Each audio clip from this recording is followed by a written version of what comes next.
Today's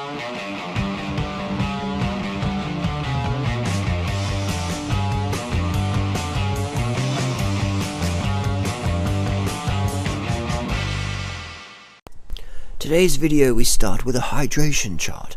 Am I hydrated? Aim for clear urine at least 10 times a day. Eat a diet rich in fresh fruits and vegetables. Drink a quart of water before meals. Thank you. Out and about, see a bit of plastic, I like to pick it up. Shake out all the spiders and ants. And I've got a little stash of plastic bags. I drop them off at the plastic bag recycler once a month. This shit went up in the ocean otherwise. If we don't pick it up, who the fuck's gonna?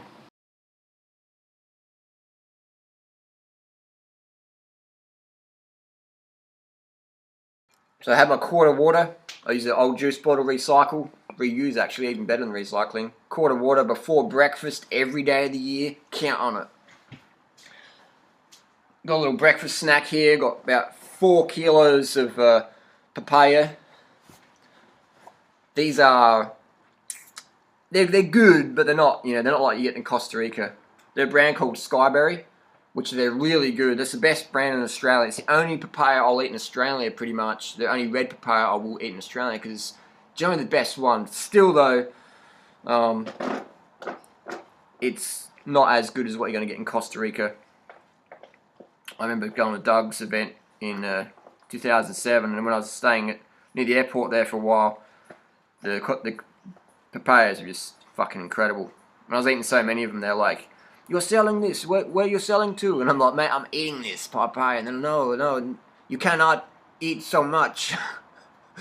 So then the next day I went back there, breakfast, bought this big box of papaya, brought my knife and spoon, sat there and just ate it in front of them. And then just didn't know what was going on. Then lunch came back, dinner came back, the papaya was just incredible. Incredible, and they were just tripping out. I know in the end they were like really friendly and gave me wicked service and just tripping out. It was pretty cool how much they enjoyed seeing someone really enjoy their produce. But it was just so sweet. It was fucking insane, off the charts, man. Off the charts. So yeah, it's pretty good. It's pretty good. But again, not many calories in papaya. You get about 500 per kilo. So this is $24. It's probably going to give me maybe 500 calories. Not many people can afford to spend $24 on 500 calories of fruit, can they? And that's unfortunate. That's really unfortunate that if you want to eat healthy in today's world, you got to spend a shitload of money. We spend more money on food than anything else. I'll put it out there again that a lot of critics say, "Oh, Durianrider Freelee, blah, blah, blah." And it's like, how long have you done the raw food lifestyle for? Like 3 days? Would you spend as much money as we spend on fruit? No, you wouldn't. So shut the fuck up. Like, who are these people who have no face or nothing? They're just little trolls behind the keyboard just tapping away. Anyone can do that. Anyone can join up multiple accounts and write anything. But it takes a real person to put their face on the internet, attached with their name, identity, and say, "Hey, this is who I am, and this is what I believe." That's a real person. A real man or a real woman will do that. Versus just be like, trolling. Come on, man. It's okay to troll, but if you want to really have a statement, then share it. Start up a YouTube account and share your opinion. With a face. I don't care. But when people hide behind fake accounts, that's fucking gutless, man. That's gutless. So stand up, show your face, and say what you believe in, and that's fine. It's just when all those little gutless people hide behind fake accounts. And, why? Why are you so scared of Durianrider Freelee? We're not going to do nothing to you. Just show your face. Share your opinion. That's all you have to do. Let's answer some questions. So I got a question. How are you disappointed that Doug and Christina have just washed over this whole Woodstock Fruit Festival drama in their recent videos by not mentioning it at all? What are your thoughts? Well, not disappointed. I was disappointed at the start because I didn't expect that sort of behaviour from Doug and Christina. Now I expect it. We expect it. It's not disappointment.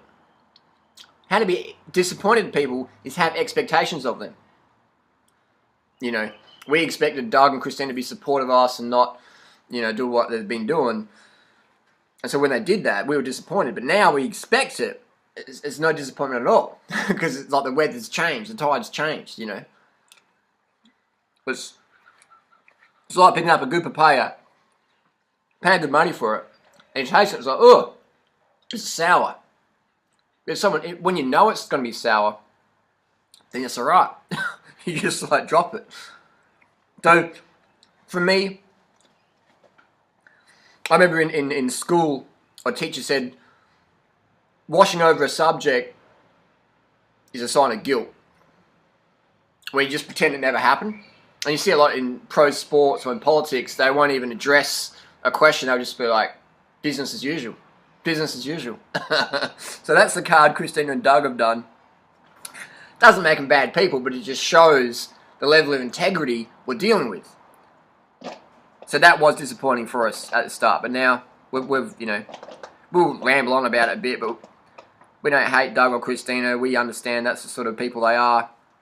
And maybe one day they can improve on that, and that would be great, because they both have a fantastic message. But it's a disappointment that their character doesn't match the level of message they're giving. And you see it. You see how Christina deals with people who aren't famous or like Beyonce or whatever. And that is very telling of someone's character when you just brush people off, or then you use people as a stepping stone just to further your career or whatever. I'd say a problem would be that if you have... testing this mic out here. Is this even working? Doesn't even seem to be working. Anyway, I'll keep talking. When you have one of your goals as significance as a primary goal in life, then you'll just tread over everyone. But that's the highest value in life, significance. I'd say my highest value in life would be contribution. Contribution would be my highest value in life. And a lot of people know that, and they're like, you know what? We can trash Durianrider and Freelee. All they care about is getting the message out there. We can, you know, demote them, write them off, whatever. They'll just, you know, they won't care because they just want to get the message out there. We can do it. They can be our doormat. We can walk all over them. You know what? We'll change that. Fuck that. Not anymore. That's still our highest value contribution versus significance. So we're still going to do that, but we're going to do it in other areas. So,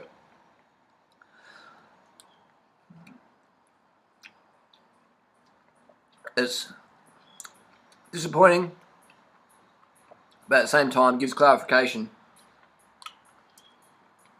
that if people won't even address the situation, even ATM basically just made some little video just to cover his own ass, but still wash over the fact that he's selling fish oil, chicken collagen on his Young Living Oils affiliate links, and affiliates himself with that sort of company, and then says, oh, well, it's basically the same as if you got an Amazon link to sell a book. It's like, no, it's not, man. You're working for a company, a little agency, a little multi-level marketing agency that makes a lot of money selling animal product. It's not the same as working for Amazon with some affiliate link to sell a book. But hey, it's easy to convince people. Sorry, it's easy to fool people rather than convince them they've been fooled.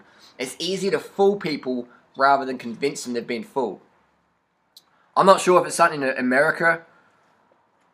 People are easy to trick over there, or I don't know what it is. But then again, I've got a lot of American... No, I don't know. It's weird, but it seems like Americans are more trusting.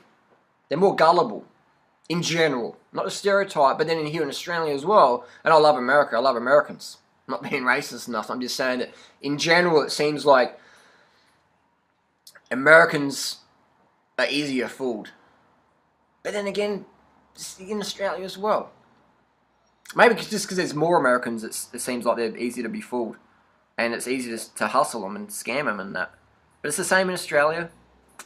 I don't know. What do you think? Is it Americans more gullible than Australians? Is it...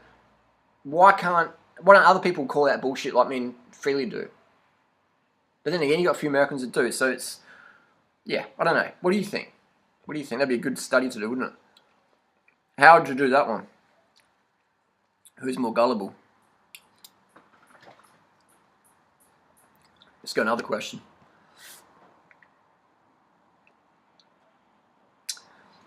How come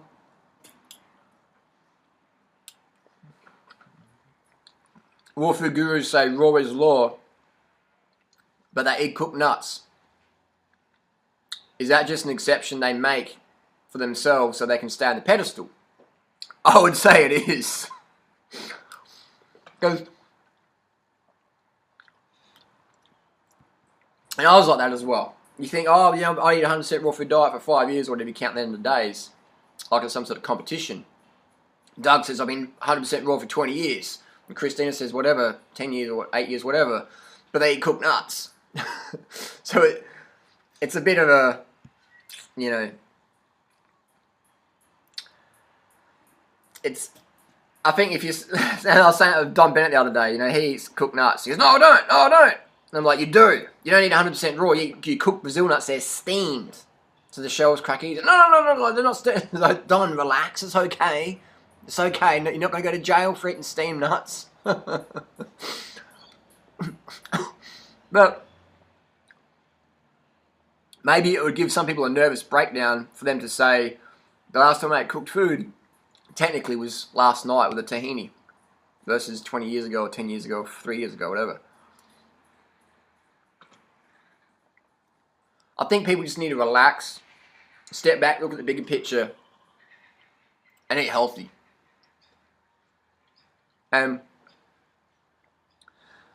Doug and Christina and that give us crap for eating starches.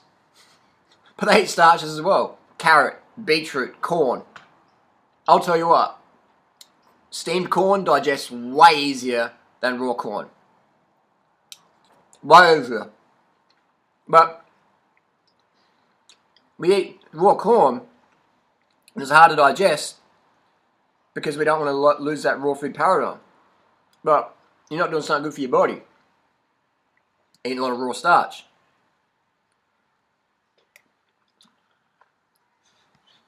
It's a funny one. Good question, a statement here from Nicholas Damiano. Unrealistic in my opinion, bad advice to tell people to eat fruit or skip meals. It's hard enough to get people to go vegan, let alone 100% raw. I agree with that one as well.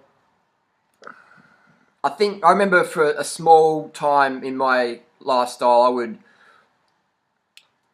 remember flying to Los Angeles and Costa Rica and that, and if I couldn't get food, I'd fast. Then I'd get off the plane and I'd be like, just like fucking, 24 hours not eating, traveling, immigration, carrying your bike luggage, and then you get off the plane, you're just like, Then someone meets you and you're like, you can barely fucking hold a conversation. You don't want to talk to anyone because you're just like, let's go get some food or something. So I quickly ended that, but I never ever told anyone really to fast during a flight because I remember, just getting into LA one time, getting on the bus, this raw food cafe. It's called Leaf Cafe, getting all this nut butter stuff, and eating that, and then jumping back on the flight back to Australia and just feeling so just shit. So I can understand when Doug says don't eat food unless it's fruit, but he doesn't even do that. He'll have his cooked nut butters and stuff like that. So I think it's, I don't know, man. I really want to educate people on what actually works versus put myself up on a pedestal with this perfectionism, purity mindset. But I don't even fucking do it. Doug doesn't even do it. Christina doesn't even do it. you're guaranteed to have your audience sort of, you know, semi-fail, aren't you? Because you're not even doing your program. How can they do it then? So, while it's a great paradigm to have, I think if we become more transparent, more real with people, and less cutthroat. I mean, just voting Freelee and Durianrider, you know, off the pioneers list, and just basically saying, you know, this is what we think he is. After all the years of support, it's just aren't we trying to help people, like, versus compete? People say, hey, what are you doing now? Like, look, we're just being honest now. We're going to start on any of this. We're just being honest. Because people know, well, they thought they knew that we wouldn't say nothing, but the reason why we are saying things is because we feel it's going to help the movement shake down a bit, settle out, and then people can see what's going on. A house of cards, or whatever analogy you want to use. It becomes more real. Whatever movement becomes more real, people can see for what it is and do better at it. Get more results. Versus constantly beating themselves up because they don't eat fully raw, when the people who promote that lifestyle don't even do it themselves. So, relax, carb up. Fruit's always your best option. Have a starch backup plan. Whatever works for you. If it doesn't work for you, then move to Thailand and get your fruits. Simple as that. You won't ever hear us saying that vegan starch McDougall meal is better than fruit. High quality, tree ripened, high Bix value fruit. We're not going to say that. But we understand that you can't always get the good fruits, or you might not be able to afford it. People are saying, there's another comment I got here. Yuan says, Harley, you're all over the place. Doug sticks to his plan. Well, he doesn't, but Harley eats fruit, pizza, sugar, pasta, etc. Stick to one thing only, Durian. If people can't eat fruit only, then they should eat whatever they want to eat. And that's why we have the fruitarians who are fucking going to McDonald's or eating, you know, whatever. Animal products, fish, etc., barbecued ribs, Reese's Butternut Cup, whatever they're called, eggs and stuff. Because these people go, I can't have starches, it's got to be raw. So when I fall off the wagon eventually, go back to whatever. And that's what we see. But we don't want to promote that because it doesn't work. So, and we don't want people going back to a half jar of tahini. Like Doug will say he does. We don't, because it's not healthy, man, eating that much tahini. One, it's too much fat, you don't get enough carbohydrates, and it feels like a brick in your gut. So, we want to give people a backup plan.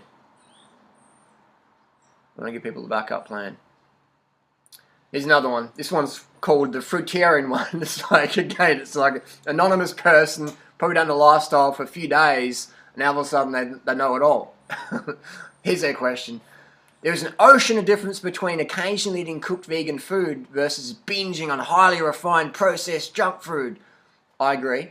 There is an ocean of difference in a mindset between using cooked vegan food as a supplement for high-level activity versus just being too complacent to go and get good fruit. I agree. You're looking for justification to be lazy, Harley, and anyone who doesn't agree with your current set of beliefs, which has changed considerably over the years, is in the wrong. There will always be a good, better, best. We should strive for purity, and there should be a backup plan so as long as the goal, long-term goal is clear. I agree. At your level of health and income, there is absolutely no excuse not to have high-quality fruit. You can't get high-quality food in Australia, then you should simply move to the good food. Finished. If you can't get good food in Australia, then grow it yourself. Finished. Again, ocean of difference between eating cooked vegan food to supplement calories versus being lazy. I can hear where this person is coming from. Let's go point by point. Highly refined, processed junk food. That's pretty subjective, right? Because if I got this papaya and blended it, it's processed. It's if I juiced it, it's highly refined. If I dry it out, it's processed. Is it junk food? Some people say fruit's junk food. Some fruitarians say certain types of sweet fruits are junk food, so that's very subjective. But it's a bit of a soundbite. Highly refined processed junk food. What does it mean? Doesn't really mean much, because you can get really good food and make it highly processed junk food in some person's book. There's an ocean difference between using cooked vegan food as a supplement for high level activity versus just being too complacent to go out and get good fruit. Yeah, I agree with that one, but it's a fine line, isn't it? You come home from work, you're not even really organised, you're hungry, what are you going to do? You're going to spend 4 or 5 hours driving around and riding around looking for good fruit. And then, you know what I mean? Like, people are fucking time crunched as it is. There's not many people who can do this lifestyle because the system doesn't want you eating high quality, high bricks value fruit. So you've got to be fucking mega organised, or you've got to be like Christina and have an organic co-op basically out of your garage door. So you got all that fruit floating around all the time. But if Christina wanted to travel the world, it'd be a different story. If she wanted to be, you know, going on long bike rides or whatever, just travelling, it would be a different story. But I agree that Christina's model is an excellent one by starting a co-op in your backyard, or your garage, or your local community hall, so then you got food always floating around. But even then, you got to manage the right fruit.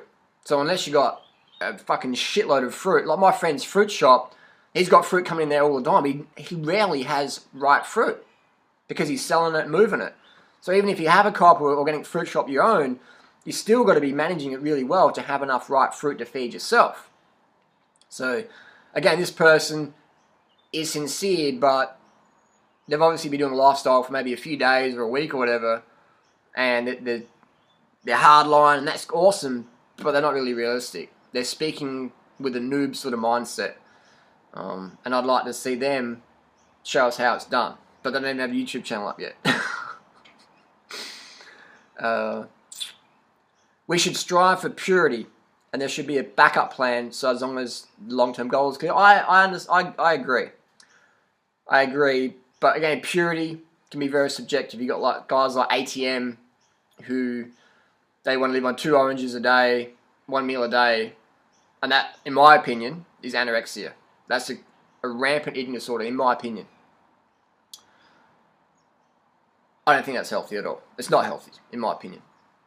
Again, purity is a subjective word. It can mean a lot of things to different people. I like to be objective with my definitions there. So this person's saying I should move out of Australia, go to Thailand. I can agree with that, and we're going back there in a few months for the Thai Fruit Festival.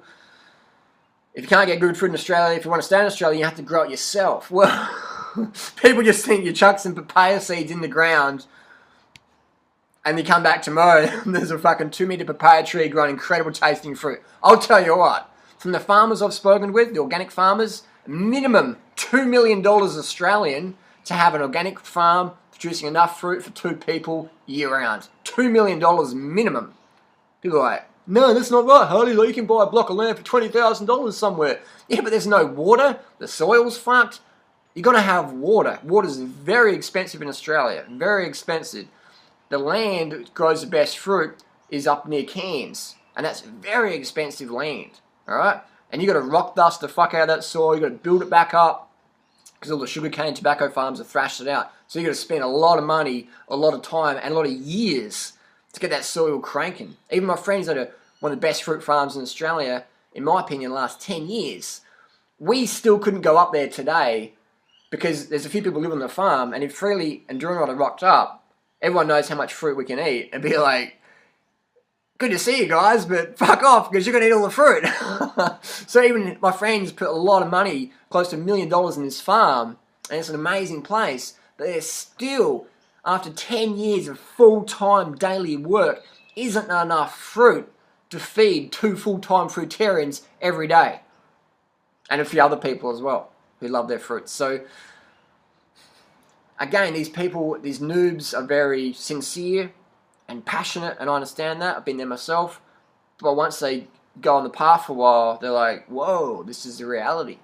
So I always like to come from a place of reality. That's enough ranting and rambling. And Just share my comments and criticisms. Nothing personal, not hating, just saying. Don't hate anyone. Disappointed in some people, of course. Going on about it a bit, yeah, maybe. But I think that the more we clear the air and address these issues front on versus being fake, hey guys, and not really dealing with anything, talking about Beyonce concert or whatever, it just shows people where we stand and what we stand for. So hopefully people can improve from this, learn lessons, become better people, and help grow the movement. Versus, getting our maid to make all our food for us and saying, this is what I do. This is what you should do. If you don't, then you're weak. But it's not realistic. Not everyone's got a maid to fucking chop up all this amazing fruit. Not everyone's got the largest organic crop out of their bedroom. Not everyone drives a brand new Porsche and their dad's a CEO of a massive oil corporation, just massive funding to get anything kickstarted up. Again, that's great if you got that opportunity. That's fucking awesome. Not hating. I'm just saying that let's be transparent and real so then the everyday person doesn't get demotivated because they try it and then their family comes in and just smashes their whole raw food paradigm apart or whatever, or they go out and let's relate to people more. Let's do a fucking real video without all the professional camera work and the Photoshop and the Final Cut Pro editing or whatever. Let's just do real shit. Let's do real shit to appeal to real people so we can get a real message out there and make changes versus just be so perfect or pretend we're so perfect that we put ourselves in a massive pedestal that's unrealistic, it's untrue, and it doesn't really help anyone other than make them feel bad for themselves. Maybe hooks them in for a bit, get them interested, but you can see how someone's subscriber list doesn't reflect their sort of daily video views. Because what people do, they're excited, they come in, and they're like, oh, I can't do that, and they just walk away. They see Durianrider and Freelee, and they're like, you guys look a bit more real, I could probably do this shit. I could probably do it. And that's why we've got such a big following. Sustained following. Sustained following. Our forum is fucking off the charts because it's actually sustainable. It's actually sustainable for most people. For everyone. Obviously, it's still hard because you're going against the status quo, but it's the most sustainable program in the raw food movement at the moment. It's the most sustainable program in the health food movement at the moment. And that's why we're going the fruit and we're going the starch. We're saying, this is what you got. What do you want to go for? What do you want to go for? Both are good. This is better, but both are great. Bases covered versus just this dogmatic, raw is law mindset, which is great if you live in the jungle, but no one does. Everyone's got options today in the world. Let's make them clear options, show them the best options, make it easy for people, have that long-term goal there as well. But no more fairy tales, please.